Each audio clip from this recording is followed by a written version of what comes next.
लेकुराचे हित वाहे माऊलीचे चित्त.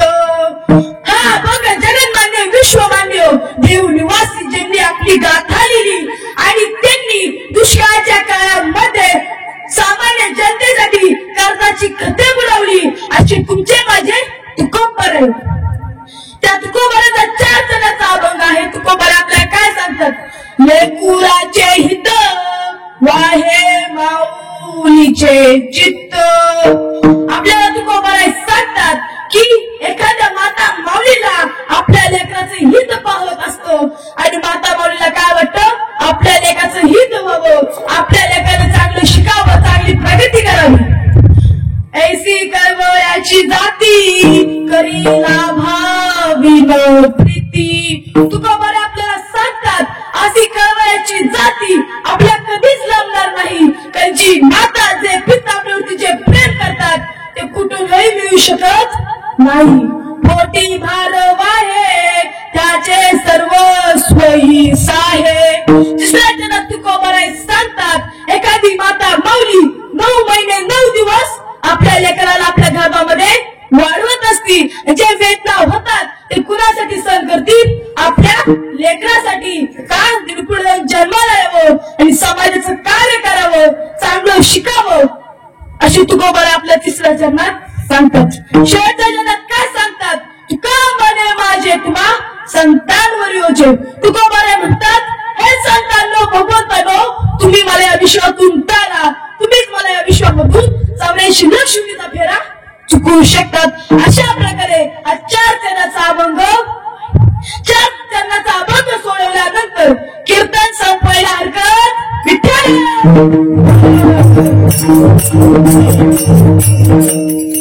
आज पाहिला गेलं कीर्तनाला सुरुवात करण्यापूर्वी थोडासा अल्पसा पर्याय देणं गरजेचं आहे.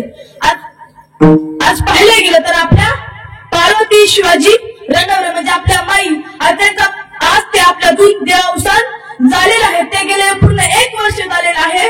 आता त्या निमित्त आपण प्रथम पुण्यस्मरणाचा हा सोहळा ठेवलेला आहे. पण त्यांच्या मागे पाहिलं गेलं तर त्या आपल्या माई मागे पाहिलं गेलं त्यांना 3 मुलं होती. एक म्हणजे आमचे अण्णा मामा, सुनील मामा आणि नवनाथ मामा. आणि त्यानंतर त्यांना 3 पुत्रे सुद्धा आहेत. भरत मामा, अमोल मामा आणि संदीप मामा. आणि त्यांना 3 मुली म्हणजे भारती ताई, हेमाताई आणि अलका ताई. हा त्यांचा मोठासा असलेला कुटुंबाचा परिवार.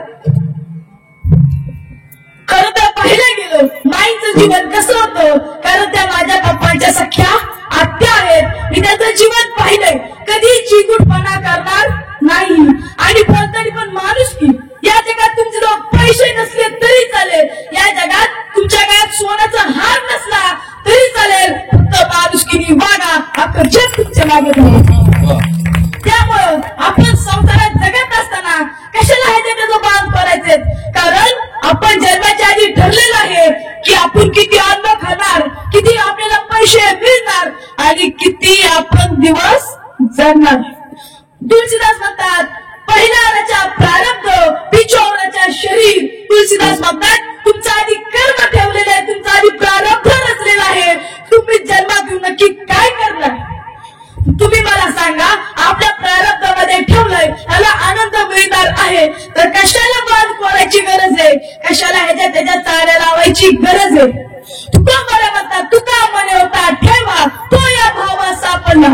आज तुम्ही कीर्तनाला आलाय ही साधी सुधी गोष्ट नाही, तर मृत्यू लोकेमध्ये धर्म मंडपामध्ये कीर्तनाला येणं म्हणजे भगवंतापाशी सगळ्यात जवळ जाणं. ज्यावेळेस नारद महर्षी आपल्या भगवान विष्णूंना विचारतात, अरे तुम्ही नक्की कुठे असता? तुम्ही चराचरामध्ये असता माहितीये, विठ्ठल जयश्री भरला, पण नेमके तुम्ही सगळ्यात जास्त वेळ कुठे असता?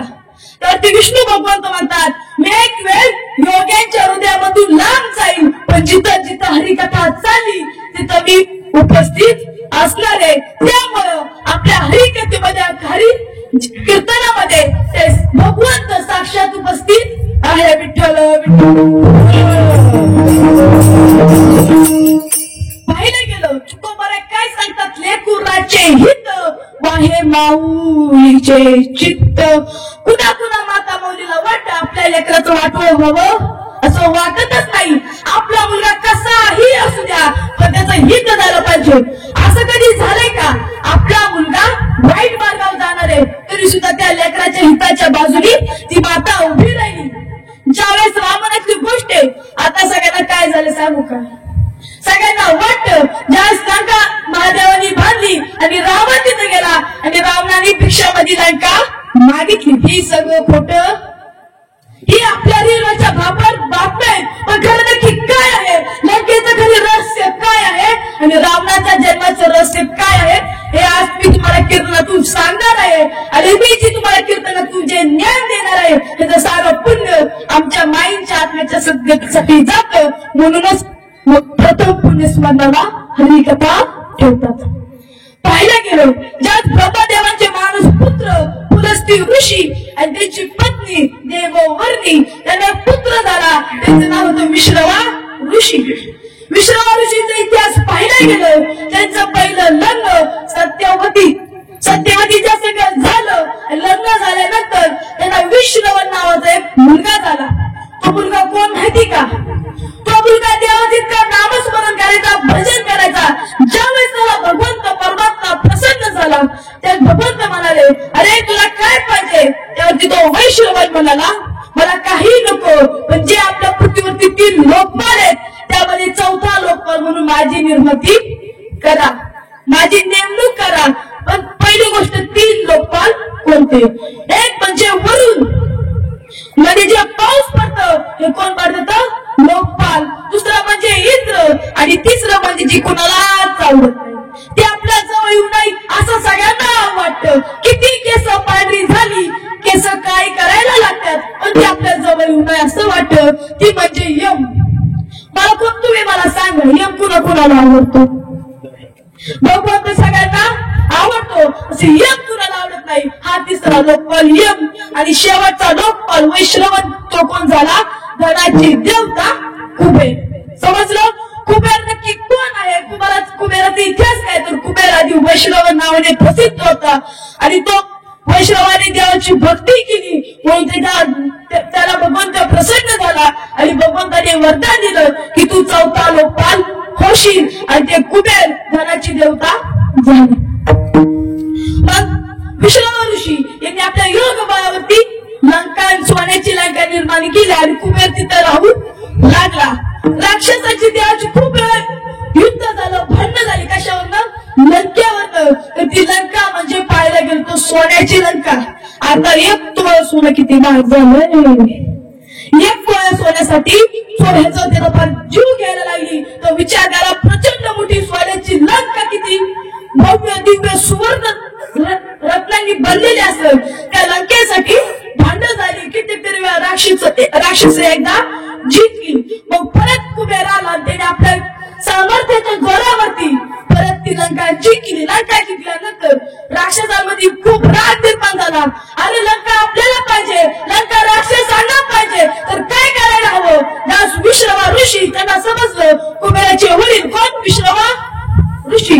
विश्रवा ऋषी कोण आहे? तो कुबेराचे वडील आहेत. ते म्हणाले आपण राक्षसांमधून एक तरी कन्या विश्रवा ऋषी सोबत विवाह लावून देऊ आणि त्यांच्या पुटी कोण येईल? तो बलशाली पुत्र जन्माला येईल. तुम्हाला खरं सांगू का?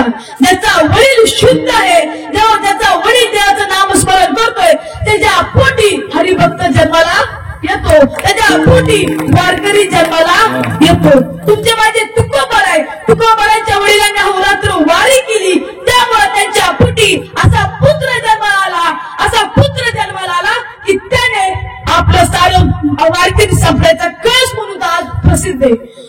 तुका झालासी कस तुकोबर आपल्या वारकरी संप्रदायाची कस आहेत अशी तुकोबर केव्हा जन्माला आले? त्यावेळेस त्यांचे आई वडील शुद्ध होते. आजकालच्या मातांनी सुख म्हणजे नक्की काय असतं अशी मालिका बघतात. तुम्ही मला सांगा त्यांच्या पोटी कसे वारकरी जन्माला येणार? आजकालच्या माता मुली आई कुठे काय करती अशा मालिका बघतात. त्यांच्या पोटी कसा समाज कार्यक्रमाला मुलगा जन्माला येणार? कारण जसं घरातले संस्कार तसा मुलगा घडतो. कुळी कन्या पुत्र होतीचे सात्विक तायचा हरिक वाटे देवा. आपलं कुळ जर चांगलं असेल ना तर आपल्या पुढच्या कुळामध्ये एक तरी वारकरी जन्माला येतो. अहो आजकाल ते ललकारे बोलतात की शुभा पुन्हा जन्माला, राजू तुम्ही पुन्हा जन्माला या, पण आधी जिजाऊ माता जन्माला यायला पाहिजे. ते जिजाऊ माता मालिका न बघता आपल्या लेकरांना महाभारत शिकवलं पाहिजे. तेव्हा कुठे छत्रपती शिवाजी महाराज पुन्हा जन्माला येतील. आपण म्हणतो धर्मवीर छत्रपती संभाजी महाराज तुम्ही पुन्हा जन्माला या, पुन्हा जन्माला या, पण आधी आमच्या माता माऊलींनी रामायण महाभारत ज्ञानेश्वरी असल्यासारखे ग्रंथ वाचून घरामध्ये मालिका न लावता देवाचं भजन जाऊन राहिलं पाहिजे. घरात तुमचा असा पुत्र जन्माला येईल तो 2 पैसे कमी कमवल, तुमचं मन अख्ख्या आपल्या गावात करल असा मुलगा आपल्या पोटी जन्माला यायला पाहिजे. पाहायला गेलं तो ते सारे राक्षस त्याच्यातून एक सुरवी नावाचा ब्राह्मण येतो, म्हणजे तो ब्राह्मणाचा वेश धारण करायला होतो. जी कैकेसी राक्षसाची कन्या असती तिला एक ब्राह्मणाची मुलगी म्हणून सुंदर असा वेश घालायला लावतात आणि ती कैकेसी पळत जाते कुणाच्या आश्रमामध्ये, विष्णू ऋषींच्या आश्रमामध्ये पळत जाते. पळत गेल्यानंतर तिथं काय होतं तर ब्राह्मण पण येतो. कोण तो राक्षस जो वेश बदलून ब्राह्मण झाला होता तो विष्णू ऋषींना म्हणतो, ऐका की महान पुरुष संतांना, ऐका की माझ्या मुलीला तुमच्या सोबत विवाह करायचा आहे, कारण तिला अशी इच्छा आहे की माझा पती हा ऋषी हवाय, माझा पती देवाचं नामस्मरण करणारा हवाय. विष्णू ऋषी म्हणतात काही हरकत नाही, कारण विष्णू ऋषींना माहित होतं या समाजाचं हित करायला पाहिजे. या मुलीमध्ये सुद्धा भगवंत आहे आणि भगवंताची आज्ञा नाही बोलली पाहिजे. आता लोक म्हणतात आमच्या हातून पाप होते, भांडणं होत्यात, तर प्रत्येकामध्ये भगवंत आहे असं तुम्ही वागा, तुमच्या हातातून पाप होणार नाही. विठ्ठलाय देव आहे हृदय मंदिर शोधून पाये अशी भावना जर आपल्या मनामध्ये असेल तर आपल्या हातातून पाप होणार नाही, तर आपल्यामध्ये जे आपल्या हातातून जे कार्य होईल ते पुण्य म्हणून संबोधले जाईल. आणि मग ती कैकसी कैकसी ही वेगळी, समजलं? काही कोण तर भरत आणि शत्रुघ्नची आई आणि दशरथ राजाची पत्नी, एवढं माहिती आहे. आणि कैकसी समजलं? कैकसी हिने काय केलं तर विष्णू ऋषींसोबत विवाह केला. काय महिने लोटले. ज्यावेळेस विष्णू ऋषी कुठं चाललेले तर त्यांना जप अनुष्ठान करायचं होतं, पण त्या जंगलामध्ये जात असताना ती कैकसी काय म्हणती, मला तुमच्यासोबत सांसारिक व्यवहार करायचा आहे. त्यावेळेस वेळ ही खूप अशुभ होती आणि त्यावेळेस तो त्या विष्णू ऋषीला समजतं, अरे आपल्यासोबत विश्वासघात झालाय, ही कोण ब्राह्मण कन्या नसून ही राक्षसी आहे. कारण चुकीच्या वेळी काय केलं तर आपली इच्छा प्रकट केली. मग म्हणतात ना स्त्री हट्ट बाल हट्ट हे पुरवायलाच लागतात. आणि विष्णू ऋषींनी संसारिक व्यवहार केले आणि विष्णू ऋषींनी शाप दिला, अरे तू माझी फसवणूक केली, राक्षसी नाही ना, तुझ्या पुटी येणारे पुत्र हे सगळे राक्षसी वृत्ताचे होती. तशी कैकेसी माता लढायला लागती. अरे म्हणती पतिदेव आपल्या पुटी एक तरी चांगला मुलगा द्या, एक तरी जी समाजाचं हित करेन, देवाचं नामस्मरण करेन. मग तू कोण जन्माला आला? बिभीषण. समजलं? बिभीषण जन्माला आला. मग रावण आला, कुंभकर्ण आला आणि त्रिजटा आणि शूर्पणखा हे सगळी 5 भावंड जन्माला आली, बहीण आणि भावंड. आणि मग रावण काय करतो, विश्व ऋषींचा पुत्र कोणता कुबेराला पत्र पाठवतो की मी वडिलांचा लहान मुलगा म्हणून तुम्ही मला तुमचं राज्य द्या, त्याचं युद्ध करा, हे अशी तुमच्या वडिलांची आज्ञा आहे. कुबेराने आपल्या वडिलांची आज्ञा मान्य केली आणि रावणाला लंका दिली. समजतं की रावणाने लंका भिक्षामध्ये मागितली नव्हती, कारण ही लंका आधीपासून निर्माण झालेली होती. त्यामुळे असा ब्रह्मांडात भरायचा नाही. पण तिथे एक विषय पडतो, तिथे एक कारण आहे की कैकेसी मातेने काय केलं, आपल्या लेकराचं हित बघितलं आणि आपल्या पोटी एक तरी वारकरी, एक तरी देवाचं नामस्मरण घेणारा जन्माला यावा. हे काय आहे तर अभंगाचा प्रथम जन्म. आले कुराचे हित,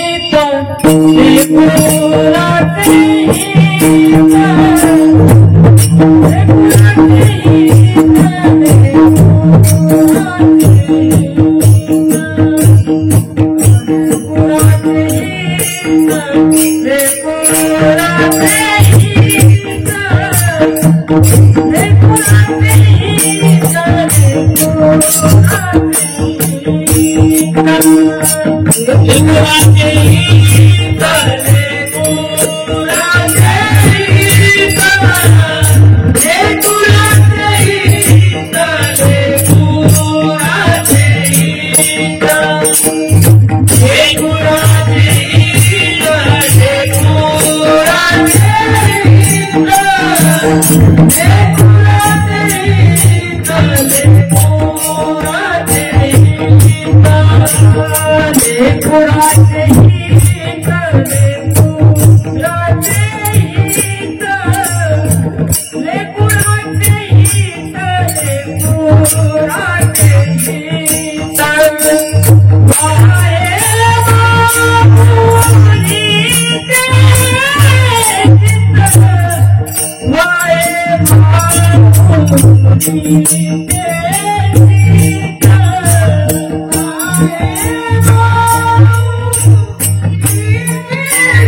कारण पाहिलं गेलं तर आमचे महाराज आळंदीवरून इथं आलेले आहे, टू व्हीलर वरती प्रवास करून इथं आलेले आहेत. परत किती थकलेले असतील परंतु त्या जोशाने सुद्धा ते गायन करीत आहेत. पुन्हा एकदा त्यासाठी जोरदार गायन करत आणि त्यांच्या साथीला आमचे श्रीनाथ गुरुजी आणि आमचे ध्रुव महाराज यांच्यासाठी पण जोरदार गायन झालं पाहिजे. आपण पाहिलं त्यांना समजलं की लंका नक्की कशी आली. म्हणजे आता आपल्या मनात जो भ्रम होता की लंका रावणाने भिक्षामध्ये मागितली, हा भ्रम मिटला. आता दुसऱ्या जगात काय सांगतात, ऐसी कवयाची जाती करी लाभावी न प्रीती.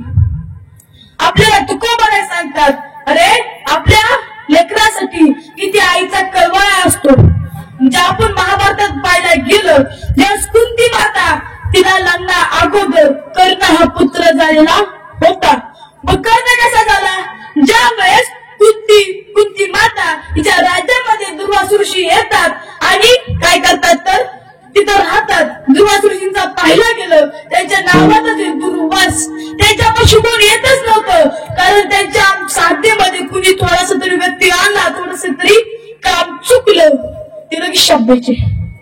आणि अशा दुर्वासुऋषींची सेवा कुणी केली तर कुंती मातेने केली. आणि कुंती मातेला दुर्वासुऋषी म्हणतात, अरे हे बालिका, तू आमची इतकी सेवा केली, आम्ही तुझ्यावरती प्रसन्न झालो ना, मग तुला काय पाहिजे.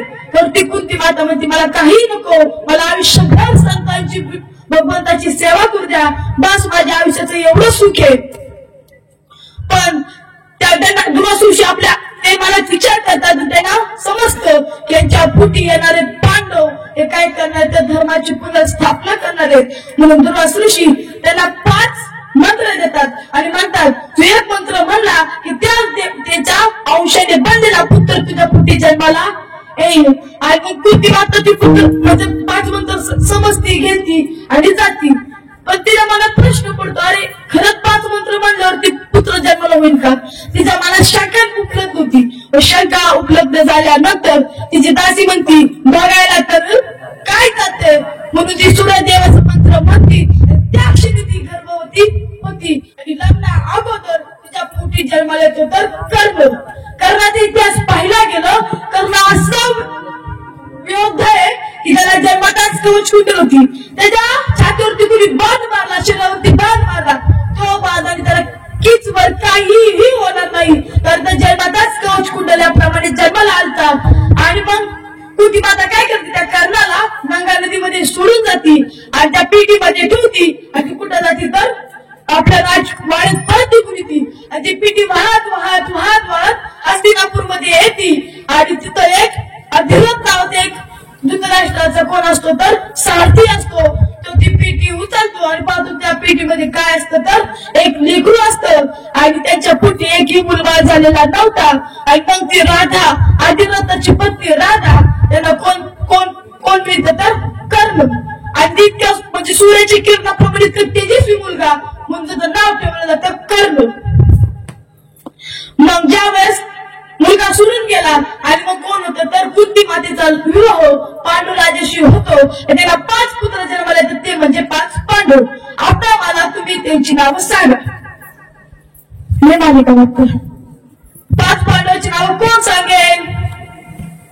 तुम्ही मालिकेतलं डोकं काढलं आणि महाभारतात लावलं, नावं तुम्हाला आली असतील. 5 पांडवांची नावं काय? 5 पांडवांची नावं काय? आवाज येतोय? 5 पांडवांची नावं काय? 5 पांडवांची नावं काय? धर्म नकुल सहदेव भीम अर्जुन. आजोबासाठी जोरदार. अशी लोक आहेत म्हणून वारकरी संप्रदाय टिकलेला आहे. 5 पांडवांची नावं भीम अर्जुन नकुल सहदेव युधिष्ठिर. ही आजकालच्या मुलांना माहित नाही. भीम म्हणलं की छोटा भीम, कार्टून भीम नव्हे तर महाभारतामध्ये भीम अर्जुन नकुल सहदेव 5 पांडव होते. आणि पांडवांचं आणि कौरवांचं युद्ध झालेलं माहिती कुरुक्षेत्रावरती. त्या पांडवांचं कौरवांचं युद्ध ठरलेलं होतं. त्यावेळी कुंती माता कुणाजवळ जाती तर त्या कर्णाजवळ जाती आणि म्हणती, अरे तू माझा पुत्र आहे ना, तू एक काम कर, तू काय कर्ण इतका शक्तिशाली होत नाही का, म्हणजे तो धनुर्शास्त्रामध्ये करतात. त्याचे जे गुरु कोण तर परशुराम सारखे त्यांचे गुरु होते. आणि अर्जुनाचे गुरु कोण? द्रोणाचार्य. आणि द्रोणाचार्यांचे गुरु परशुराम. मग कर्ण इतका महारथी होता. मग कुंती माता त्यांच्यापाशी जाते आणि म्हणते, तुम्हाला एक वचन दे, आई यांना तुम्हाला एक वचन दे, तू 5 पांडवांचा अंत करणार नाही. पण कर्ण म्हणतो, मी तुमच्या 4 पांडवांना सोडून देणार, पण अर्जुन आणि मी या माझा पुण्याचं एकच जिवंत राहणार. तर ते मला सांगा, कुंती मातेच्या मनात काय कळवा होती की माझ्या मुलाने जिवंत राहावं.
Thank you.